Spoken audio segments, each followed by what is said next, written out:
لكل المصنعين المصريين، كلنا شاهدين على التغير الانفجاري اللي حصل على كل مستويات الماركت.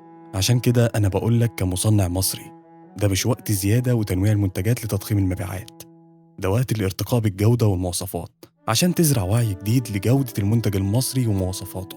العميل المصري عميل صعب إرضائه، اوعى تستهون بيه.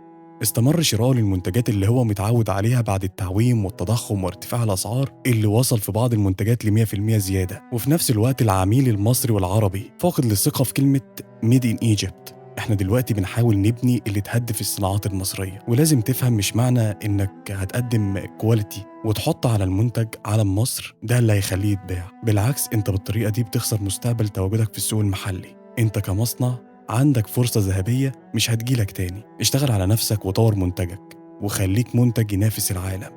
وفي كلمة للعميل المصري، اللي اتعمل ده أكبر حاجة صح اتعملت في الفترة الأخيرة، وهو دعم المنتج المصري ودعم اقتصاد البلد.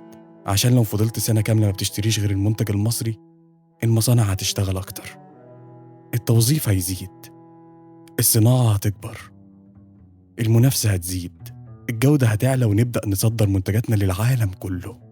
اثبت على المنتج المصري لآخر نفس وادعم اقتصاد بلدك.